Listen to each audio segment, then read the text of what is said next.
Live? We're good? Yeah, Awesome. I think. Hold on.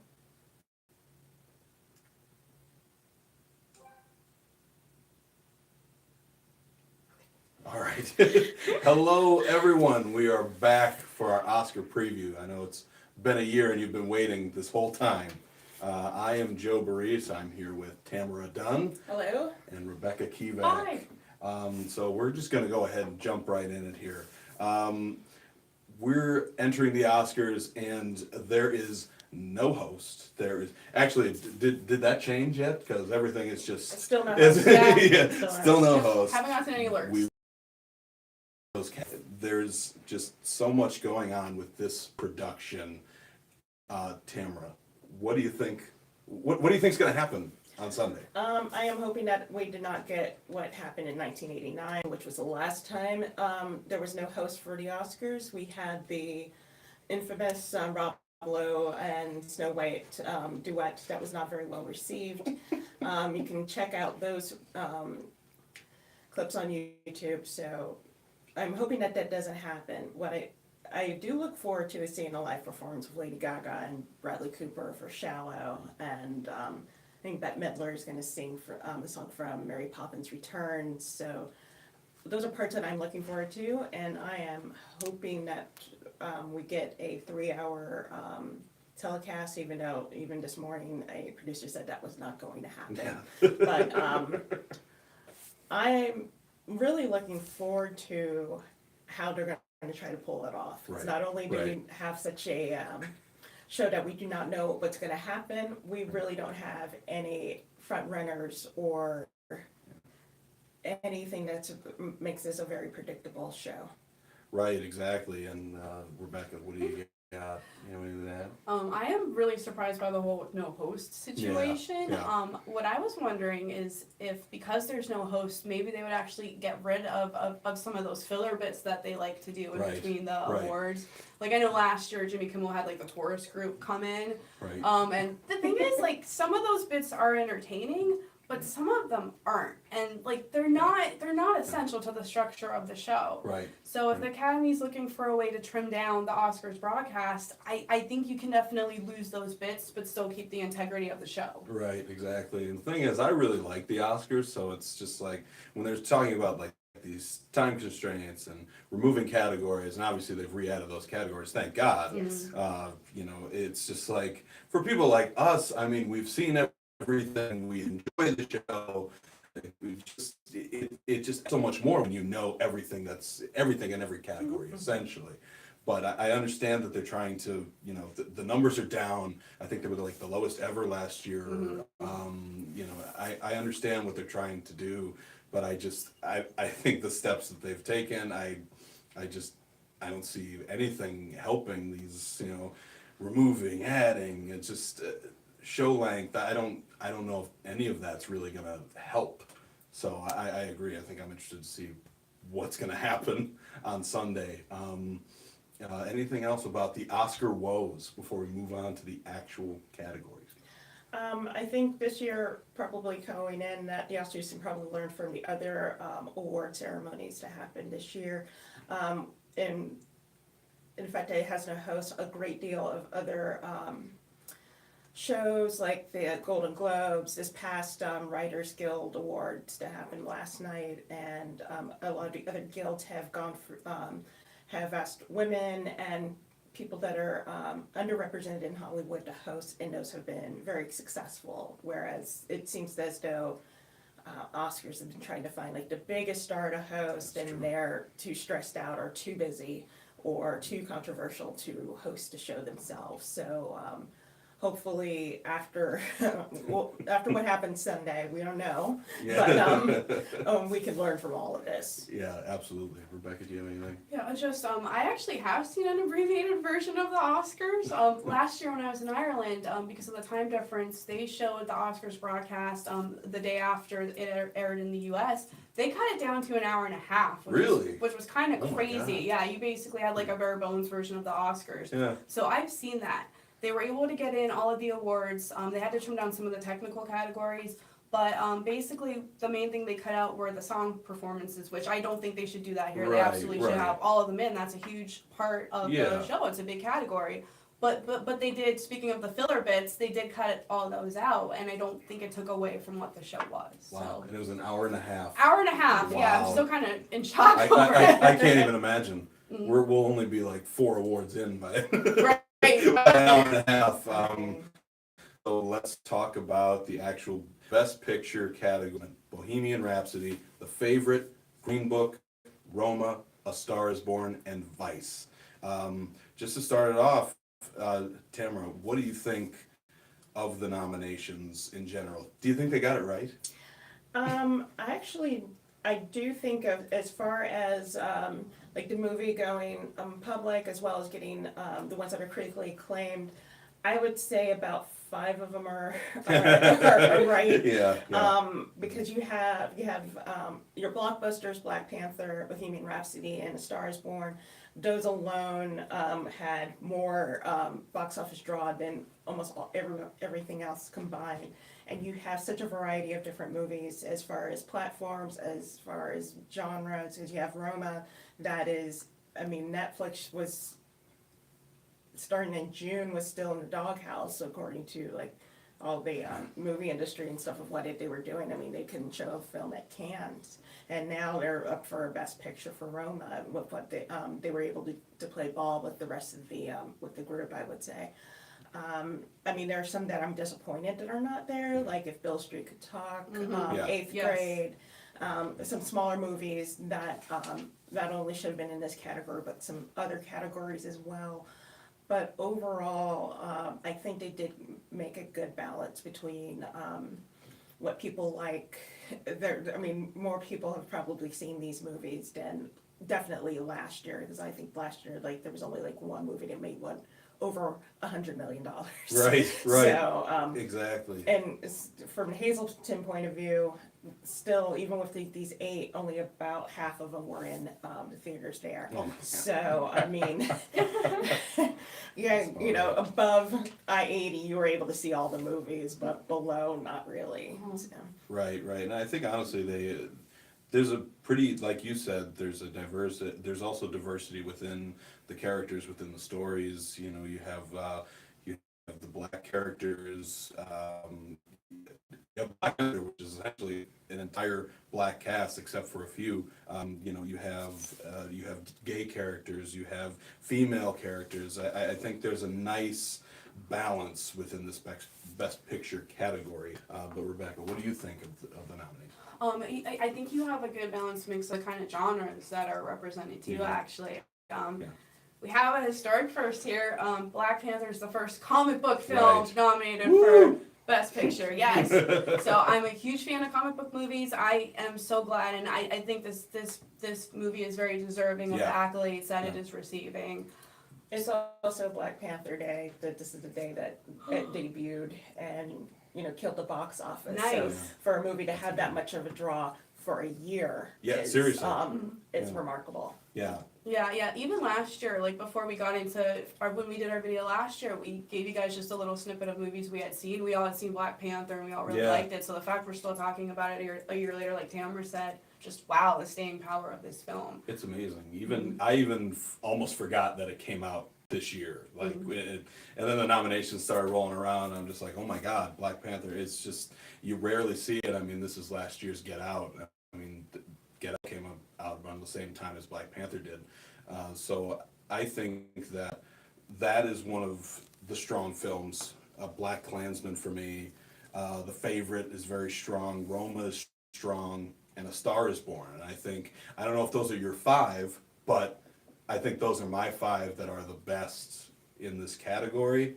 I'm not the biggest fan of Bohemian Rhapsody, Green Book, or Weisz. I think they all have major issues, and I think there are better films out there. I think that, you know, why can't Spider-Man Into the Spider-Verse be a Best Picture nominee for me? Why can't Mission Impossible Fallout be a Best Picture nominee? There are just other better options, and I just don't think this Best Picture, these nominees totally encapsulate how good this year was. So Tamara, what do you think about I know that you mentioned some of the things that I'm missing. Like you said, if Beale Street could talk, talk about some of the movies that you think maybe don't belong in here. I know that Rebecca and I disagree on this. I don't believe that Green Book should be in it. It is Oscar bait. Yeah. It's very toned down. As I say, we don't have a front runner, but normally, like the past few years, whatever movie won Producers Guild of America award went on to win Best Picture, and Green Book was was that movie, and it also won Golden Globe for comedy. But those two bodies, the Academy and the Hollywood Foreign Press, don't have any overlap. So Right. it's not much of a done deal there. Bohemian Rhapsody, it was such a trouble production to begin with that I didn't even think it would be a factor. Right. But I think it was a movie that was really just drawn to the fans and really connected with them.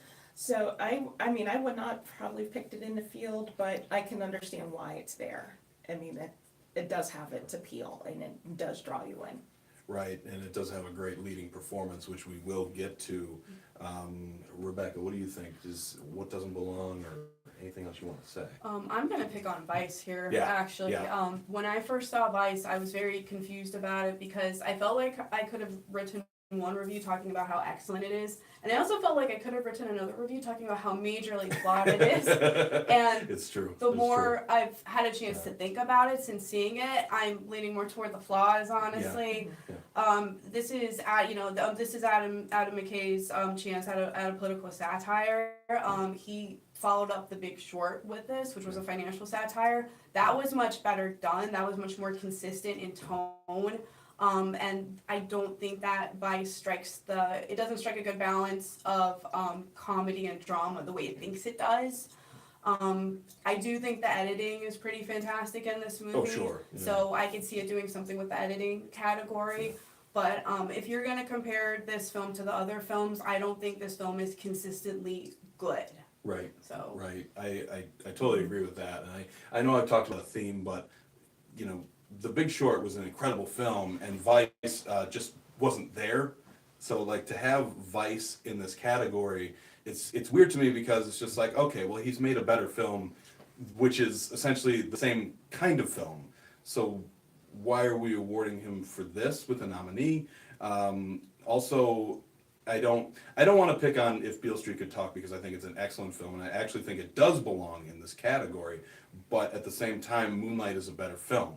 So that's where it was tough for me this movie season. You know, there were a few things, and speaking of Damien Chazelle, First Man, that maybe you could consider that a snub. I don't know, but I think that he has better films than First Man. So it's difficult for me to, you know, see things as the best of the year when I know these filmmakers, these great filmmakers, have made better work in the past. It's strange to me. So that's basically my last thoughts. Tamara, do you have anything else to add before we move on? I think that we really haven't talked about Roma so much. Yeah, that's true. That is, I Considering don't it's the know. front runner, I guess we should touch on it. I don't know just how to gauge it as far as what the Academy could be thinking.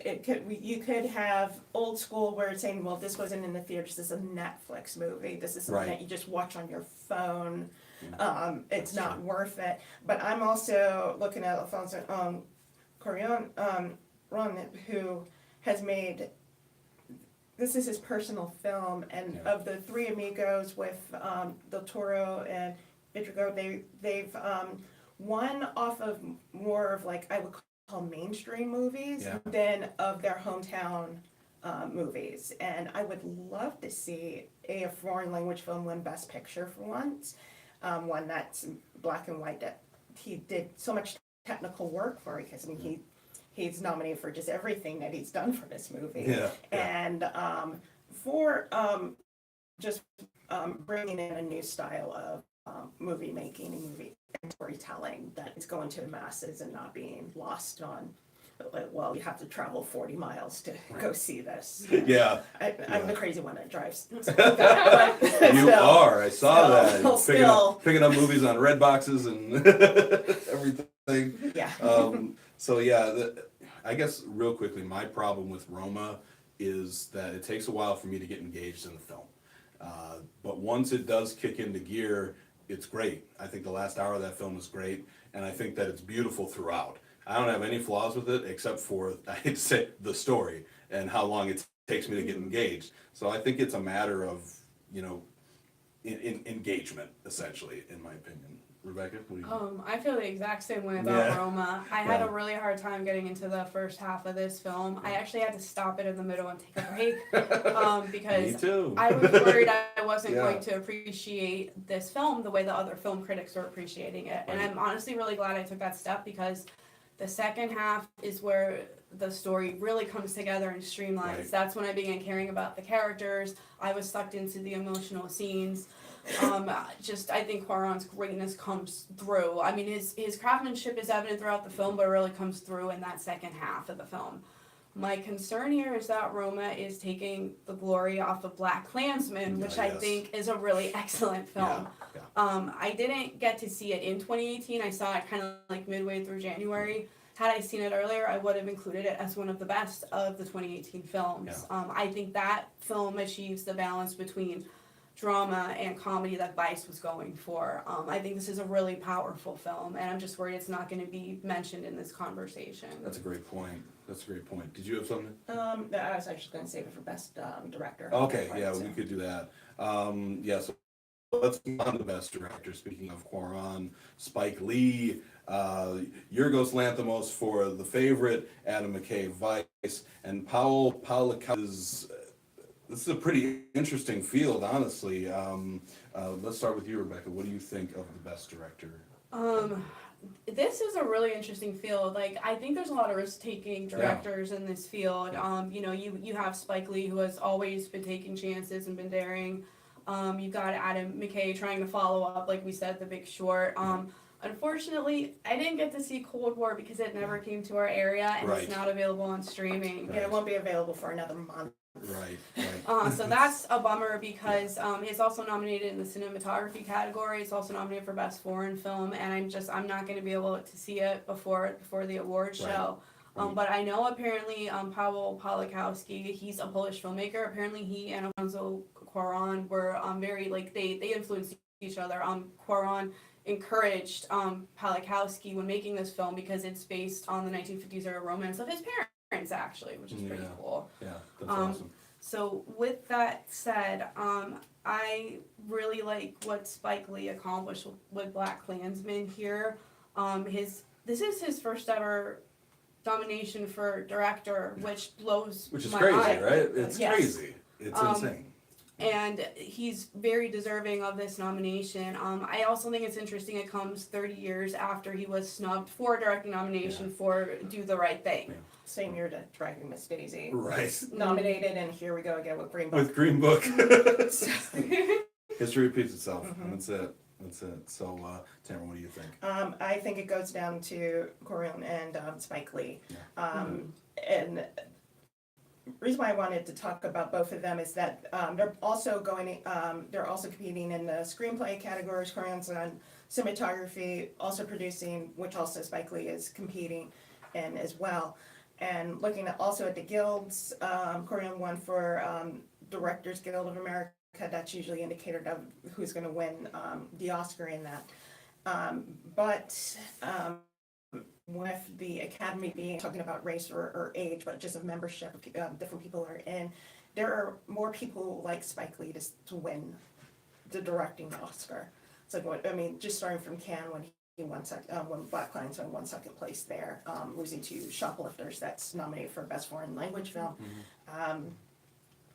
There are also some experts that are predicting that if he doesn't win for director, he'll win for adapted screenplay. Right. And last night, that was also sort of put into a flux because Can You Ever Forgive Me won for Best Adapted Screenplay from Writers Guild. And last year, the two winners, that category for original and for adapted went on to win an Oscar, but not this year because original, that one for 8th grade was not nominated this year for an Oscar. So, I mean, who knows what will happen if we'll get another split between the best picture and the best director winner. Right. If it will be Roma that wins and will win for producing, or Spike Lee will win for best director, or if he'll win for adapted screenplay. And he's also against Barry Jenkins for If Bill Street Can Talk, and a lot of people were saying that, you know, they were snubbed for a lot more categories, including best picture. Right. So as you're looking at your all the guilds and all the other awards, there's no way of telling where Spike could land. And also he won a BAFTA. He did win a BAFTA, I know. Yes. How crazy was that? I was going to mention that, He yeah. beat the Brits, you Right, know? right. And so I know it's down to these two, and I can't say who will win here. Right. Anything is possible, I say, and you're both right, and I think that Quaron's direction, I love Spike. I would love to see him win. I just don't know if anyone beats Quaron. We are huge backers of Black Klansman. We love Black Klansman in every way, acting, just everything about it. And I think it's a major accomplishment for Spike Lee. So I'm happy that he's at least here. I'd love to see him win. Just don't know what he has to take to beat Quaron in Roma, because it's just a phenomenally directed film. But let's move on to Best Actor. We've got Christian Bale for Weisz, Bradley Cooper for A Star Is Born, Willem Dafoe At Eternity's Gate, Rami Malek, Bohemian Rhapsody, and Viggo Mortensen for Green Book. Tamara, why don't you kick this one off? What do you think of the candidates? Oh gosh. Overall, there are only of all the the acting and lead acting and supporting acting, of those 20 roles, I think there's only 2 of them that are original, not based off of a book, not based off of real life. Like with this category, I mean, 2 years ago, Christian Bale won it for Weisz, because everybody saw him gain the weight and take on the shape of Dick Cheney, and that was like the big thing. If you're an actor and you gain weight, you get the Oscar. You get the so Oscar. Everybody is like, yep, that's yours. Yeah. And then all of a sudden there was another guy that had gained 60 pounds or so, and Viggo Mortensen for Green Book. And it's like, oh great, we have 2 guys who gained weight. I better start gaining some weight quick. And then out of nowhere, Rami Malek started collecting all the hardware, and his performance in Bohemian Rhapsody is charismatic. Yeah. I mean, even though he's lip syncing and things like that, you couldn't really take your eyes off of him, and just wanting to see him take on Freddie Mercury, go against sort of the pattern for, especially for Best Actor. It's mostly an aged actor that is been around, who has gained weight and is playing a real person, whereas Remy is playing a real person, but he is younger. He does not have much of a movie resume. That's true. Worked with Spike Lee twice Right. already. See, everything Lisa Spike Lee, but I mean. But we've also seen that pattern coming up now with like Eddie Redmayne winning for The Theory of Everything and things like that. That they are beating Michael Keaton from Birdman. But we're seeing that pattern that younger actors are winning, and so I'm hoping that he gets it. I mean, if Christian Bale gets it because of the weight gain or because of like the political environment, that happens. I mean, I don't see that being a bad thing, but I'm really cheering for Rami on this. I hear you. Well, like you were saying last year, Gary Oldman playing Winston Churchill. Like I was hearing the check marks go off in my head every time you were saying for Gary Oldman. So you're absolutely right. I think that I agree with you in the sense that, honestly, if Bale gets it or Malik gets it, I'm fine with either of those. I thought they were both great. I thought they were phenomenal. Where, I'm trying to decide, I'm trying to pick between them, and it's just like, I'm like nitpicking things, so that's always a good thing. Like, if you're just trying to find things like, oh, well, he was lip syncing, so, or like, oh, he just got fat. It's just like, oh, okay, all right, now you're just, so I would be happy if either of those people won. I think they're the front runners. Honestly, I don't know if like a Bradley Cooper belongs in here. I know the Academy loves Bradley Cooper. Right? I thought he did a phenomenal job with A Star Is Born. I thought that his direction was actually better than his acting in A Star Is Born. I don't know if I would have put him in the best director category either, but I thought his direction was better. I don't know if he really belongs. Rebecca, what do you think about that? Yeah, I will like both of you. I do think it's going to come down to Bale and Malik in this category.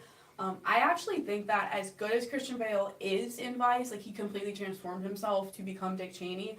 He's doing what Gary Oldman did last year. He put on prosthetics and makeup, and he's playing a historical figure. With Gary Oldman playing Winston Churchill in Darkest Hour last year. I don't know if the Academy's going to want to award another actor for doing the same thing 2 years in a row. True. So that does give me pause. With that said, I'm rooting for Rami Malek as well in this because he lights up the screen so much in Bohemian Rhapsody. He's so full of life playing this larger than life character, and it works. I like Bohemian Rhapsody a lot. I think I might have actually liked it more than other people, but a big part of that is his performance. He lifts the whole film. So if Christian Bale wins, again, fantastic performance, and that would be fine. But I think Raimi he takes it to another level in his performance. Right. It's like you said, honestly, this was like it on most audiences' account. This was an average film, in critics' account. It was an average film, and he lifted it up to this point. Without this performance, this film was nothing. I mean, it's nothing. So I think you have to take that into account, honestly, when you're coming up with Best Actor Performance. And I think that will lead kind of nicely into our Best Actress category, where we have Yalitza Aparicio for Roma. We got Glenn Close for The Wife. Olivia Colman. There's no E in Colman. I just figured that out like a week ago. Sorry to say. For The Favorite, Lady Gaga in Star Is Born, and Melissa McCarthy for Can You Ever Forgive Me? Rebecca, why don't you start us off on this? Okay. I just watched The Wife this week. I stayed up until 4 a.m. to watch it, which Same. See? Same. And no, the thing is, I was supposed to stop halfway through, go to bed like a normal person and pick it up in the morning, but I got so sucked into this film, time flew by, I couldn't stop watching. Glenn Close is fantastic in this film. Very close to the best. So there are secrets that emerge in this film, and you honestly don't know that they're coming because of how she plays it. Yeah. It's a beautiful performance. She just peels back layers throughout. And I'm honestly very glad this film was nominated because I don't know if I would have seen it if it wasn't. And her performance is definitely deserving of the accolades that she's received so far.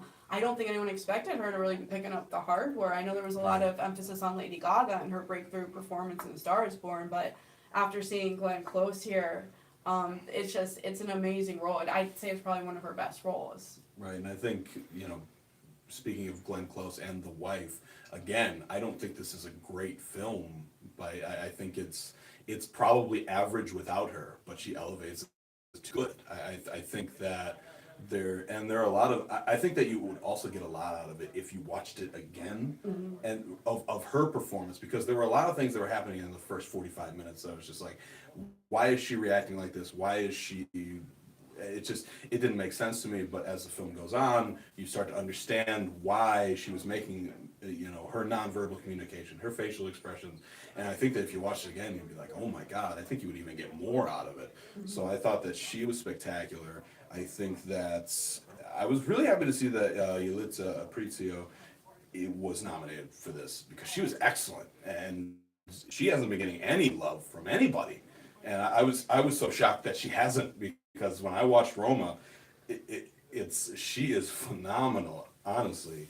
And I think that there are some strong performances, and I thought Olivia Colman was great too. But honestly, I think that Yalitza and Glenn Close are really the powerhouses of this category for me, honestly. But what do you think, Tam? I'm probably on the other side of Close. I think she was phenomenal in this movie, but this movie was awful. Yeah, there you go. It's like you guys were saying, you picked up the stuff throughout. I picked it up in the first 5 minutes. Oh. The rest of the movie. I was like, I bet you this was based off of a book. I bet you this is going to happen in this, this and this, and it did. And so I was not very entertained. And I've seen Glenn Close in much better roles. Dangerous Liaisons, even like in Albert Nobbs was better. The difference here is she took Albert Nobbs' approach as far as boostering the movie. It's like this came out in the summer, it was out for like 2 weeks here, the music, and then it was gone. And then it came back out again for a week. And if you look at like the credits and things like that, you would notice that like her real life daughter's in the movie. Yeah. Her she really there were like so many different production companies behind it. So I mean she really put herself out there for this movie, and I think that the hardware that she has collected has been a good indicator that it's a good performance, Golden Globe for drama and Screen Actors Guild.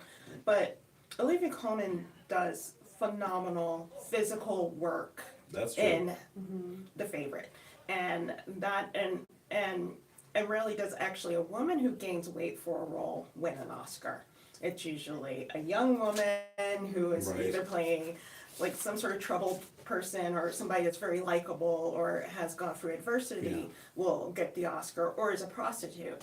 And I think that Coleman's role here is completely different from what you would expect from Best Actress performance to be. And I mean, if this was Best Actor, we wouldn't have this type of conversation. That's true. That's a good point. But I mean, Lady Gaga is phenomenal in A Star Is Born. Yes. I mean, we knew she had some acting chops from like doing American Horror Story and things like that. But to be able to carry a film, really, I didn't expect what type of performance she gave us for this, and so yeah, she was collecting a lot of the hardware early on, like National Film Review, National Reviewer, and she tied with Close with the Critics' Choice for that. So, but I think that it's sort of like Rain, Purple Rain. It's all semi-autobiographical, but you don't really think of it as him being an actor. Yeah. And it's the same with Gaga. It's like, oh, really discover a really talented singer at a nightclub, and then she's like back in like pop stardom instantly. And there are other movies that were better to me as far as illustrating that transition that came out this year, last year. But I am pulling for Colman for this. Yes. She's had a long career, mostly in television, and this role and the way it's done, and I think the weirdness also probably plays a factor of why she's not getting as much of a push. The case, yeah. You're from right. The Favorite. You're but right. I mean, if Close wins, that is fine with me, because she should have gotten an Oscar. 7 nominations. That's true. That's 7. That's crazy. Without a win. Yeah. She's she has that record for like the like she's the longest living person without a win or something like that. Yeah. Whoa. But so I think more people are going to be pulling for her to do it. See, that's another thing, and we see this all the time. It's like the apology Oscar, and it's just like, oh, I'm sorry, you should have gotten this years ago. Here's yours now. Right. Just 2 quick things. Lady Gaga, I think that what's amazing about her was her chemistry with Bradley Cooper. I thought that them as a duo really worked, and she's phenomenal. So I don't want to skip over her as if she doesn't belong or anything. She definitely belongs. She was great. I guess I don't have a problem with anything. Olivia Colman was great. I agree with you. I don't want to come off the impression that she wasn't great in the film. I don't know if she didn't feel like a lead actress to me. No, You know, that that's- was the three leads movie. Right, Yeah, it right. was, yeah. It just feels like it just, that's what kind of rubs me the wrong way about it. Mm-hmm. She is phenomenal. I agree with everything you said. I don't know if this is like, oh, she was the clear lead of the film. It's just like, I don't think so. But do you have anything else to add before? Just to piggyback a little bit on Coleman, yeah, I've been a fan of her for a long time. Yeah. She was in a British show called Watcher, amazing if you haven't seen it. But she takes a character who comes off as very childlike and unlikable in the beginning of the film. She Right. could be just a cartoonish character throughout the Right. film. She makes her into a sympathetic, complex individual by the time the film ends, Yeah. and I have to give her so much credit for that. And she kind of sneaks up on you. This does end up being her movie, but it's not something you realize until the end, actually, because of those Right. three lead performances. That's true. And she's a delight, by the way. If she wins, great, because she's going to give one heck of a speech Yes. at the Oscars. Yes, she will. So, all right, let's move on to supporting actor, where we have Mahershala Ali for Green Book, Adam Driver for Black Klansman, Sam Elliott for A Star Is Born, Richard E. Grant for Can You Ever Forgive Me, and Sam Rockwell for Weisz. Tamara, why don't you start us off on this one? Speaking of a movie that has more than one lead, Green Book had more than one lead. Yes. And Mahershala Ali really should have been boosted for a Best Actor into a supporting Yeah. actor. Right. And I'm glad this was not exactly a case of category fraud where somebody's like, I really want the Oscar, I'm going to go for a supporting Right. actor or supporting actress. This Right. was actually something I think he was more stationed into than anything else, especially after. I'm not going to. I have great dislike for Green Book in many Yes. many angles, but this is his to lose. And Right. what's It so is. amazing is that he just won for Moonlight. He has won. He won the Golden Globe, SAG, and he won the BAFTA, which Yeah. for people of color, getting a BAFTA is hard. Right. And Right. being an American getting a BAFTA Yes. is even harder. Right. Right. So, after seeing him win that, it's like, it's his. If it isn't, I don't even know who could possibly get it. Maybe Richard E. Grant for Can You Ever Forgive Me? Because it could be that he could get it for, he's finally getting a role in which he's being recognized for, and not just being a background character. But I'm really thinking that it's Ali's. Yeah, definitely. What do you think, Rebecca? Yeah, I know. I think this is his to lose too. I just thought like he portrays the conflict that Don Shirley faces in this movie beautifully.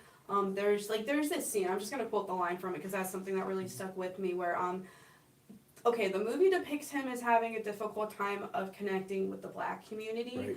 but even though he's hired to play for several white events, he doesn't fit in there either. So there's this scene in the rain where he just says, "I'm not Black enough and I'm not white enough. What am I?"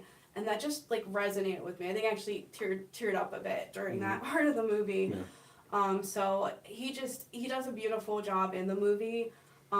There are some issues though with the real life history behind this movie. Yeah. So when you take that into consideration, this is a hard category because even though I think he gives a wonderful performance in it, there's like an asterisk by it, I guess you could say, just because the story is being told from Viggo Mortensen's character's son's perspective. Actually, Yeah, there wasn't any input from the Shirley family in this. they didn't seek it. Exactly. Right, and they didn't even exactly. seek And I hope it's not reflected on Ali. That Right. he'll be snubbed because of what the filmmakers and everybody else did. I mean, he's gone on record. It's like he didn't really know that information, and he has Absolutely. apologized to the Shirley family and has been in contact with them. So I'm hoping that doesn't really reflect on them. But I think of all the acting categories, this is the one that had the bigger snubs of being people left out. Michael B. Jordan for Yeah. Yes. Timothy Clementi for A Beautiful Boy, and Oh, yeah, Chalamet. Chalamet. Oh, no, it's not. I can't pronounce it. Very tricky last name. Yeah, but his performance in Beautiful Boy, was heartbreaking and felt real, and you could see it wasn't a clear like timeline, and that's something that you usually see with the people that are drug addicts. There's always like this sort of thing of, oh, there's this arc of redemption or something, and with him there wasn't so much. It was like everyday ups and downs, and he did it so beautifully. Didn't mean to say it that way, but I just think that he was. I think he was very much robbed here because he was nominated everywhere else except for Oscar. Right. And so I really think he should have been in this category. Yeah, I was shocked because like I expected to like, okay, he'll be nominated and then I'll watch Beautiful Boy, and then you're like, what? I was like, oh, okay, I guess I'll wait. And then we'll mispronounce his name again because it's so hard to say in the first place. Yeah. One thing I do want to mention before, and I don't know, I thought that Adam Driver was phenomenal in Black Klansman. Yes. Honestly, I think that you know, he evolves as a character. He's able to handle a lot of his acting parts very subtly, and then you know, it just the way he evolves throughout the movie to the end. I loved his performance. It was very good. And as the sad thing would be, like, if he won, he'd be like the one white character that won. I would hope that he wouldn't be like the white guy to win in a movie called Black Klansman. I don't know, that would bother me. Well, for like John David Washington not getting nominated and that's stuff the like that. right there, It's just, I don't know. Again, history repeating itself. When Do the Right Thing was out, Danny Aiello was nominated for supporting actor. Right. Oh. Right, exactly. So, I mean, when I saw that, I was like, yeah, but I also thought that this was one of the best films I've seen to relay the American Jewish experience. Yeah, Absolutely. And I was that's like, true. yeah, and I was not very much an Adam Driver fan before seeing this and seeing Silence, you know, the Martin Scorsese movie a few years ago. Yeah. But I thought he did a really good job with this, especially with the material and trying to. I mean, you're basically impersonating somebody else and bringing in somebody that you don't know, and that bond and everything just really showed. Exactly. Do you have anything else before we move on? Yeah, I think the wrong actor from Weisz got nominated for this category. Actually. True. That's a good point. Yeah, I mean, Sam Rockwell, he's totally fine in Yeah. Weisz. He plays George W. Bush, but I mean, for me, when you think of the category of supporting actor, you think of someone who has an impact on the film, Yeah. even if they're not in the film very much, their character would still have an impact. He really doesn't. Right. As George W. Bush. Right. The supporting character who had more of an impact on me would be Steve Carell as Agreed. Donald Rumsfeld. Agreed. He Definitely. played an important role in shaping, Cheney's basically like the political monster that the movie Right. portrays him becoming, honestly. And I Right. felt some sympathy for his character too, actually. I totally agree with that. Actually, were you I'd gonna say say something? Rockwell was probably the coattails nominee. You usually get that from the in the supporting roles. It's sort of like if you're doing like your Final Four bracket, your March Madness bracket, you're trying to pick who's the 5 and 12 game. Right, 12 right. is going to be. So when I saw Sam Rockwell, I was like, he's the 12. Oh, Right. Watch, he's going to be the 12 that's going to be nominated. And yeah, I definitely agree. Steve Carell was better in this role, but I just wonder if during the campaign season was he pushing more for Beautiful Boy, and also he had other movie, Welcome to Marwin. yeah, Oh, which was no. Can, Yeah. and that he's probably going for those two roles Definitely. more than Definitely, you're right. Jamie. He put his eggs in the wrong basket. Then they Rumsfeld won for Weisz. So. Yeah. And wait for later in March when we have our March Madness podcast. I love it. I love the reference. That was fantastic. All right, moving on to Best Supporting Actress. We have Amy Weisz, we have Maria Tavira in Roma, we have Regina King in If Beale Street Could Talk, Emma Stone, The Favorite, Rachel Weisz, The Favorite. Rebecca, kick us off. What do you think of the category? Well, there's a lot of good performances in this category. We've been talking about how The Favorite has been like a three-hander basically between the top three actresses. With the problem here, though, I think is that with Emma Stone and Rachel Weisz, they were both so good in this movie. I think they're gonna cancel each other out. Yeah. Rachel Weisz did win the BAFTA actually, but it's kind of been going along with what we said about it. She's British, She's so British. that's why. That doesn't take away from her performance though. No. But to me, you have to hone in on Regina King for her role in If Beale Street Could Talk. This category's been a little weird because the list of nominees hasn't been consistent across the various types of awards. So she won the Golden Globe for this, but she wasn't nominated for SAG actually. And not for BAFTA. See, but I really enjoyed her performance in If Beale Street Could Talk. She plays like this tireless advocate for her daughter and her daughter's wrongly imprisoned boyfriend, and she's willing to go through any lengths to try to like defend him. She gets a whole sequence to herself in this movie, and she just commands the screen. It's an unforgettable sequence. I know we were saying how it's a fantastic movie, not quite as tightly executed as Moonlight, but I do think her performance adds so much to this film. Yeah, no, I agree. And Tamara, what do you think? I do agree. Looking at this category, this has been the most inconsistent of them all. Yeah. And we brought up some good points, though. Rachel Weisz won for BAFTA. Emily Blunt won for the SAG Awards for A Quiet Place. And many people thought when she won that, it cemented Regina King's lock for Oscar. Right. And she is a woman who's very well liked in Hollywood. She's been a director. She has been in the industry forever. I mean, watch 227. I mean, all of us grew up with that. She was on that. And even like when she won and up for Emmys and stuff, every time she was up, it felt like she was nominated for the first time. Like everything that she adds onto any performance is new, but she also does not have much of a film resume. And That's true. so That's true. like, so you see her in film and you see her in this, and it's like, wow. Yeah. Like just how she commands the screen. I mean, at one point I was like, could you be my mom and defend me for stuff? And Yes, Yeah. it's so true. Seriously, seriously. And so I'm pulling for her. If there is somebody that is in the league that I would say could upset her, would be Rachel Weisz, because of the British contingent. It is very strong.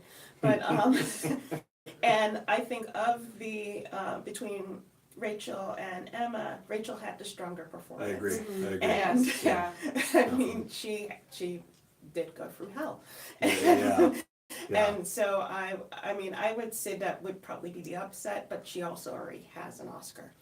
So I'm thinking that it's pulling back for Regina King for me for that, and just thinking of like, if you ever read any of those like honest Oscar ballots or you watch what other people are pulling through. I mean, like love basketball, the Kobe Bryant love letter to the NBA when he retired. I mean, people voted for that because they're like, we like the Lakers and we like that it brought us How championships. dare you? I almost wore my Laker polo shirt to this. Oh, that's where I do colors. But nevertheless, they voted for him because he brought championships to the Lakers and they wanted to reward him. And then when he wanted to become, then when they say, hey, he could be, since he won the Oscar, let's get him to be a part of the Academy. He's like, in animation, because he won. It's like, I've only made one animated film, and it was a short. He could possibly pull for a director because so many people are pulling for him. I think that Regina King, who does phenomenal work in this, could have that fan factor within Hollywood that will boost her up. Right. Next week, Tamara and I are going to fight about why Dear Basketball is bad and why it's good.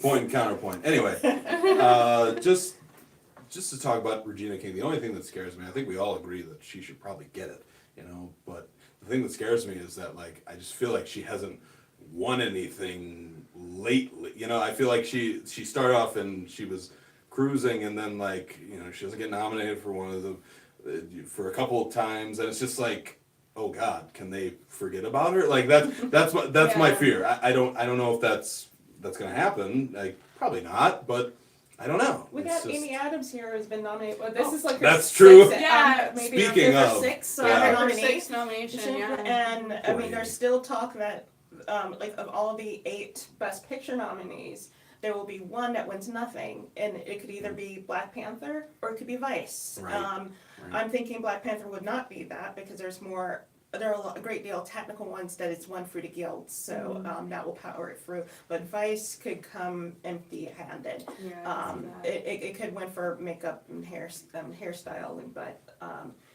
what if Amy Adams gets that sympathy vote? Right. But But I mean, she has so many good roles and more that we know that she's gonna get. I don't know True. if that will be enough. Exactly. And I don't want to just gloss over the fact that Marina de Tavera was like really good in Roma too. Yes. She is excellent. I mean, I don't think she has a chance here, but like, she was great. She was absolutely phenomenal in the film.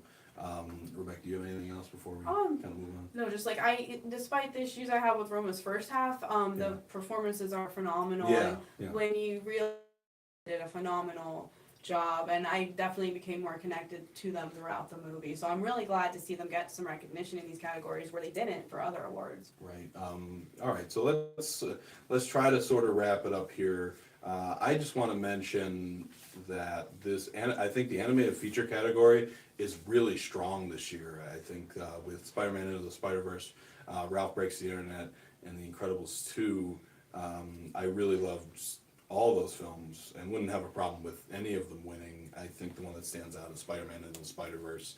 And just to piggyback off that, I was actually surprised to see that the song Sunflower in Spider-Man Into the Spider-Verse wasn't nominated for Best Song. I love it, and I think it really, like, it adds so much to the way it's used in the film too is honestly phenomenal. And I was honestly shocked to see that, like, it wasn't nominated. Maybe that's something like really small. And I realized that Post Malone is one of the people who's a part of that song. So maybe that had something to do with it. I don't know. But that was one of the things. What I want to take away from this is that Spider-Man Into the Spider-Verse is an awesome movie.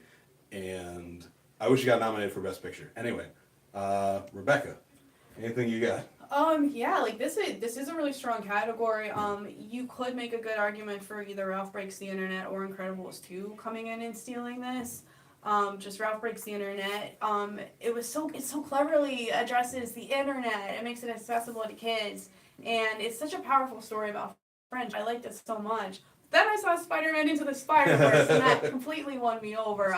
It looks like it's right out of a comic book. Like it's like just the drawings are so expressionistic. Right. And that delivers such a beautiful story about finding your identity and about family. And that's been winning every award in the book. So if that doesn't, I'll be shocked. Exactly. It was cool too because the guy that went along, Incredibles 2 came out and was like, wow, that was great. And then Ralph Breaks the Internet, oh, that was better. And then Spider-Man and the Spider-Verse, okay, this is the best. I don't think anything's going to top it.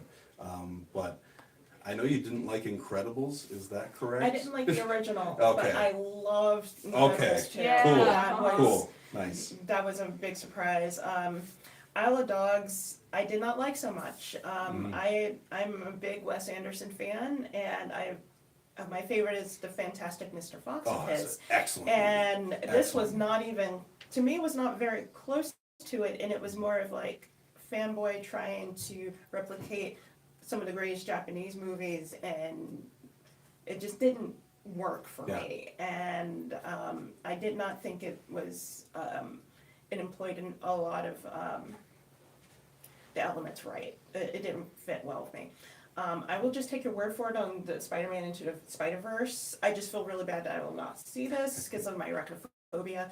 But Oh no! there are spiders in it, so you can't see it. there That's are the thing. legitimate I mean, that's spiders, on the uniform. I can't. I gotta go like this. Yeah, there's a lot of them. So but it's so, in a way, it's refreshing to hear that Disney Pixar are the underdogs here. Right? Isn't that Very, crazy? Yeah. Very, very foreign in this, and for this category, for there not to be like. I mean, Incredibles 2, they were already ready to give it the Oscar in June. Right. But, Right. And then Into the Exactly. Spider-Verse comes in, and there's like, oh, we Ooh. should have thought of this for best, as you said, best picture, Yeah. best this, best Yeah. that, in different categories other than just animated.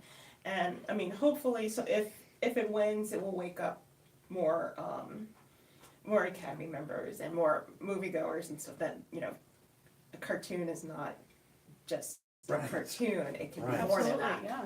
But yeah, I will just leave that to you guys. Exactly. And look at it, I mean, again, this is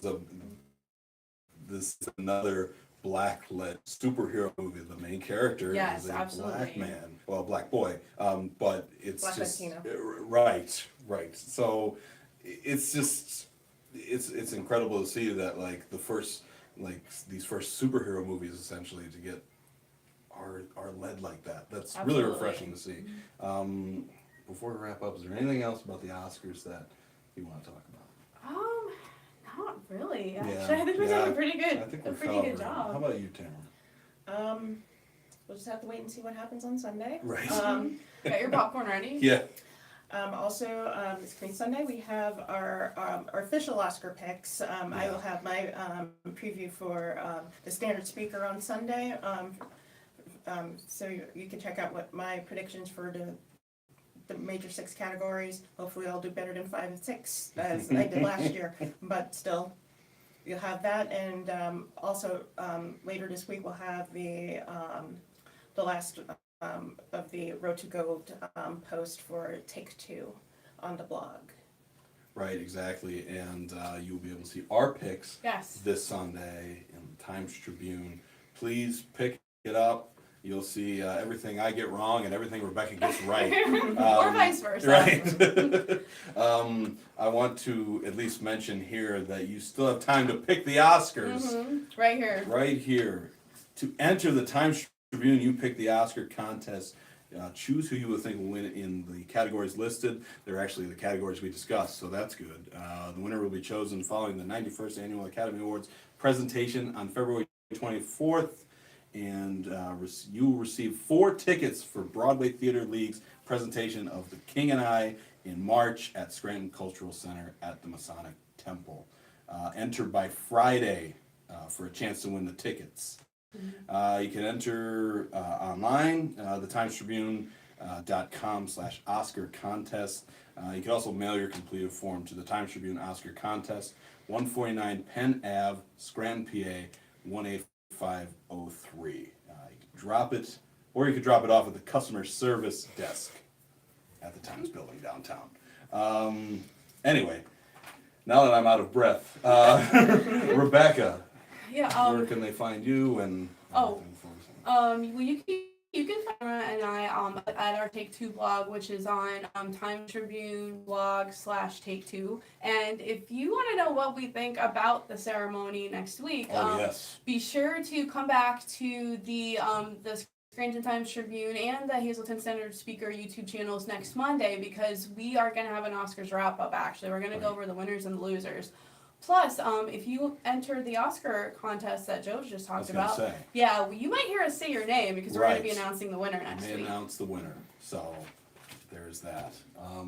If anything else, I think we're good here. Oh, we also have live tweeting on Sunday. Oh, that's true. Yes, we You do. can That's follow true. me on Twitter at @SSTamaraDunn through my standard speaker account. I will be live tweeting and also sharing some photos of past nominees I've taken over the years that I've seen and met. So it's usually a good time. So follow us on that. And Rebecca, I'm also on Twitter. I'm on as TT Rebecca Kivak, which is a really long Twitter name, I realize. But yeah, I'm looking forward to live tweeting the ceremony with Tamara. And yeah, like we're curious. We're as curious as you are to see who's going to win and how the show's going to go. I'm gonna be tweeting from @FeaturesTT because my my Twitter account is not very official, so I figured I'll use a official one. So I'll be tweeting from there. So enjoy the show. I want to give a shout out to Caitlin West, who was Yes. filming this whole thing. Our production crew is growing by one. We have somebody finally. So thank you to Caitlin. And other than that, we'll see you guys next Monday. Yeah, take care. Bye.